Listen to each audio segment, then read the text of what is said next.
Evacuatori, tio.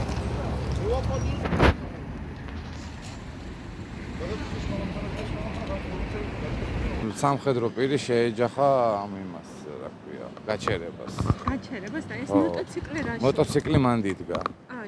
იდგა პროსტა, ხო. აჰა. და აი მიზეზი რა გახდა? ვერ გეტყვი. სამხედრო პირი არის და ხიზელი იქნებოდა და სამსახურიდან მოდიოდა. და გარდაცვლილი არის ხო? კი, აგერ არის გადაფარებული როა პარკი, ცხედარი გადმოვარდნილია მანქანიდან.